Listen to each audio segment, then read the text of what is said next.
Ayan, good afternoon. Nandito tayo sa Total gas station pala.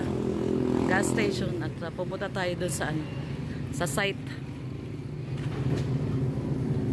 So ayan guys, at naka-motor lang tayo. Yan si Red Noveno. Punta tayo doon sa ating dream house. Ano tayo? Check natin ang mga kaganapan. Nagpintura daw doon si Red kanina umaga. So hapon na po guys, sinundo lang ako ni Red para makapag-update din tayo sa inyo. So ayan, papunta na po tayo doon. Tara. Ayan.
Abante! Ano?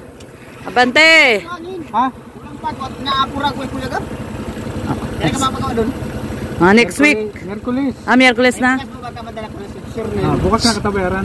Sure na yun ha? Sure na. Kulang yung buhangin mo doon. Kulang ng 2 sako yata yun. 2 sako? Hindi ka nagdagan mo lang. Ano lang po kulang kong buhangin ay yung hollow blocks. Napatong nga naman. Ay, dadagdagan mo? Kinumpit ko pa naman sa 23. Ay sa ano? 73?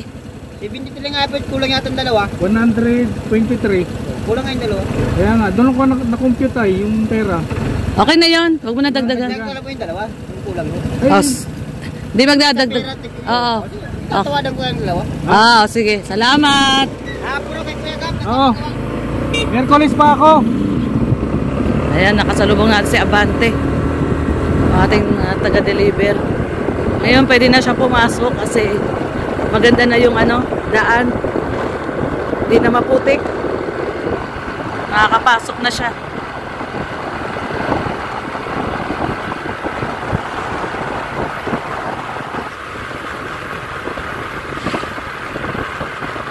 Sarap ng hangin.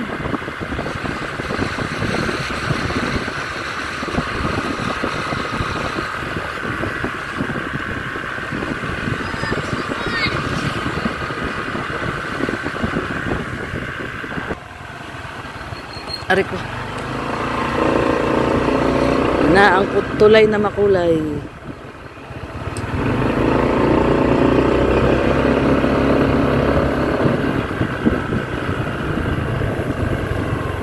Oops, ito na tayo sa Rough Road.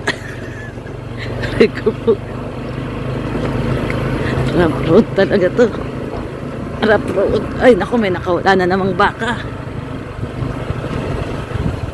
May nakawalang baka. Naku, baka manuwag.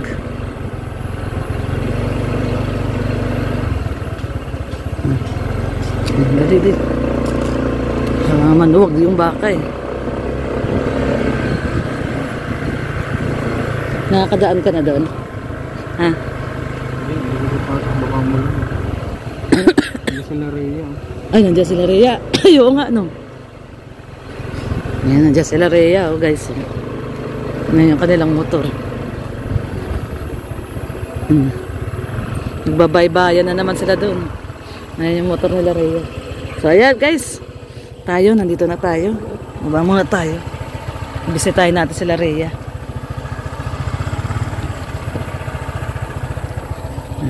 Yan, medyo okay na yung medyo okay na po yung tuyo na. Tuyo na siya. So tingnan natin yung nila Rhea. kung ano ginagawa nila doon. Nandun po sila ngayon. So ito walang putik, tuyo na yung daan. Matigas na siya. Hindi na tayo mga kakabahan. Wag lang uulan uli. Kasi pag umulan, yun ang problema. Pag umulan uli, tigas. Lambot na naman yan. Yan, oh. Tigas na siya. Oh. Ano kayang ginagawa nila, Rhea? Baka nag-hukay. Naglalalim ng balon. Ayun. Yung kanilang made tent. Ito yung sa amin, guys. Oh. Ayan sa Clarea. Hoy! Ano yan? Ano yan? Nakahukay ka na naman ginto. Nakahukay ka na naman ng ginto. Ginto yan? Nakahukay na naman si Rex ng ginto. Ay, grabe. So, punta po muna tayo sa kanila. Ito, lapit lang, oh. Ito yung sa amin, oh. Ito yung sa kanila. Tapatan lang. So, naghuhukay sila. Naka-live ka? Ito po, oh. Nagpa-deliver na siya ng materyales. So ang ibig sabihin po nito ay may layout na siya, oh. Oh, may ano na, oh. Kung nakikita nyo po yan, oh. Meron na layout. Nakso, tapos meron na siyang oh. May hollow blocks na siya, tsaka may buhangin. Wow. Ito yung hinukay ni Rex na balon na may ginto. May ginto dyan. May gintong ebak. Nilaliman mo? Ay, natuyo na. Ay, palaka. Ayun, may palaka. Nahuhulog kasi yung mga palaka. Natuyuan na siya.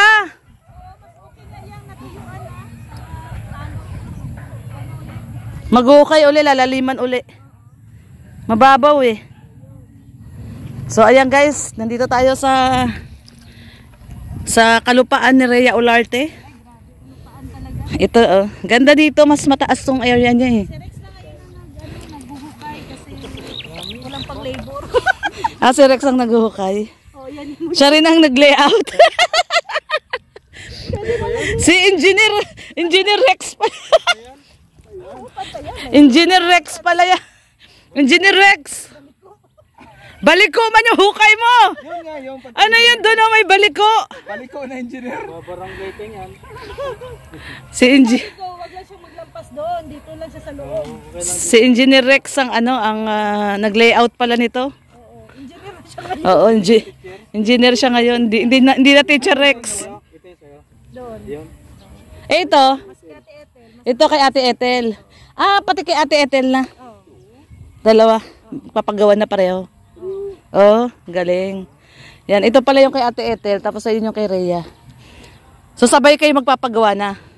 January pa pag maganda ang panahon. Ba't nag-okay na to si engineer? Ano yan? So, bakod. Bakod muna. Babakuran muna. Likod lang muna. Okay. Ganitong technique yung para lumaki yung lupa mo. Oh. Mo ng ganito. Wag, bad yun. May makain ka. Ano? Isagad na natin, kunin na natin. Huwag mo nang Excuse me. Kasi ito kalsada to eh. Ito kalsada yan. Doon yung harap nila pag ganun. Kalsada to. Kasi ito panibagong lote to, di ba, Rhea? Yun yung kalsada naman yan, doon sa kalsada namin. Kung nakuha sana namin yan, hindi kaharap tayo. Ba't meron na may-ari niyan? Ay, Ito na sayang. talaga yung bakante. Last na to. Ito meron na may-ari nito. Sayang. Di sana magkatapat tayo, no? Dito si Ate Ethel, doon ka. Magkatalikuran. Ayun yung sa amin, no? Magkalapit lang din naman. Iikot talaga. Hindi kasi yung kalsada yun eh. Yun, ang dulo na yun eh. Kalsada yung pag ganun eh. Itong area na to, mataas to. Paano Mababa dun. daw ang lupa dito? Oo. Mula dito, mataas, pag ganun pababa. yung inaabol ko. Kasi tataas yung kalsada na yun. Oo. Sigurado yan. Ay, oo nga no. Tataas yun. Mm. Ganun siya oh. Pag ganun nga, pababa. Pababa. Mas mataas tong area talaga na to. Ito na yung pinaka-last dito eh. Hindi, ayun hanggang dyan pa. Ito, Sa 100 square meter. sa 100 square meter, oh, ito.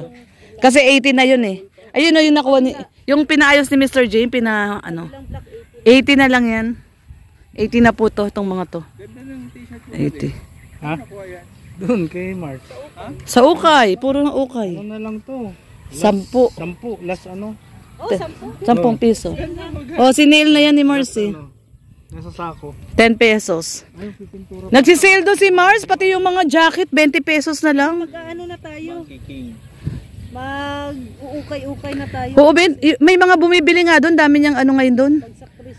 20 pesos na lang. Tapusin ko yung ano. O sige na, mag-ano ka na doon, pintura. Pipinturahan niya doon yung mga bakal. Itutuloy na namin yan sa ano? Wednesday ba? Ngayong week na to? Sa Friday may ano na naman daw. May Ulan. bagyo? Oo. Yung si ano, si Wilma? Ewan ko, Wilma ba yun? Oh, Wilma daw. Ay, di si Wilma. Wilma? Ay, Wilma Dasin. Hindi, W na daw eh, W. W na naman. Wilma daw. Wilma Dasin. Tapos sa si Berbena eh. Ano yung pinadeliver mo buhangin? Yan na yon? Bakit kay Rhea ganun yung buhangin niya, hindi nakasako? Ha? Shout out! Tapos na? Tapos na? Katapos mo yan. Si guard. Kaya mabilis silang gumawa. Siyang gumawa si God. No? Sino ba gumagawa? Ay, doon pala na Mr. J na. Di, si kay Gab yan. Kay Gab na project yan. Di ba yung siya, yung carpentero? Oh, kay Mr. J yung galing. So, ayan na po guys. Ha? Opo, engineer. Ayan, si Gabisera. Ayan guys. Dito maganda na yung daan, no? Derek, malapit na matapos. Konti na lang, no? Bilis, no? Mauna mo pa kami. Ayan guys. Si Derek, matatapos na yung bahay. So, maganda na yung daan dito. Actually, mas maganda yung daan dito kasi mataas dito sa area na to. Actually, dito talaga dumadaan si Gab eh. Kasi pag doon siya dumadaan, nababalahaw siya. So, ayan guys, puntahan natin yung ating dream house. Baka magpapaumpisa na uli kami ngayong week na to. May ibibigay daw si Andy. Kung hindi pa daw pwede sila Tatay Blas at di pa sila tapos kila Kuya Bal. Baka may ibigay daw sa atin si Andy na magaling din daw at mabilis. So, kasi ano na rin tayo, kapos na rin tayo sa oras. Kailangan na rin nating ito nang hiram pala si Gab ng 100 hollow blocks. 50 pa lang yung nakuha nila. Kasi kinapos sila doon kay Derek ng hollow blocks. So nagkuha daw ng 50. At wala daw na orderan. Ayan, so ito guys, ang ating update. Ayan si Red Noveno nagpipintura. Naumpisa mo na ba magpintura di? Ayun, nagpinturahan niya na yung mga poste kasi kinakalawang na. So magpapaumpisa na ulit tayo. Kailan tayo ulit di magpapaumpisa? Miyerkules. Itong Miyerkules na to? Pinamod ako na sakto. Aba, oo. Ha? Yun mga kalingap, ito yung second wave. Kanina, Third wave. pintura First wave. Inabot ako ng init. Ayan, second wave. Inabot ako ng init kaya ito. Ako ng araw, pinababa ako bago pinturahan ko ulit yung mga natira. Ayan, tara po. Bumaba na yung tubig sa balon. Bumaba na siya. Kasi ilang araw na rin di umuulan. Ayan, nagpipintura si Red Noveno. Dito lang muna tayo. Yan po ang ating update ngayong araw ng Monday. December 1. Ayan, happy 1st of December guys, no? December 1 po ngayon. Monday. So ito po, no? Medyo tumaas na po yung tambak natin, no? Nagtambak po tayo dyan. Tsaka doon sa kabila. So siguro mga 2 truck pa to, no? 2 truck ng panambak. Isa dito, isa doon. Tag-1 truck pa. So, ayan. At ayun sila Rhea. Andun sila. Ginagawa na rin nila yung bahay nila. Nagpa-deliver na rin sila ng semento. Buhangin pala at saka hollow blocks. Ayun o. Ayun.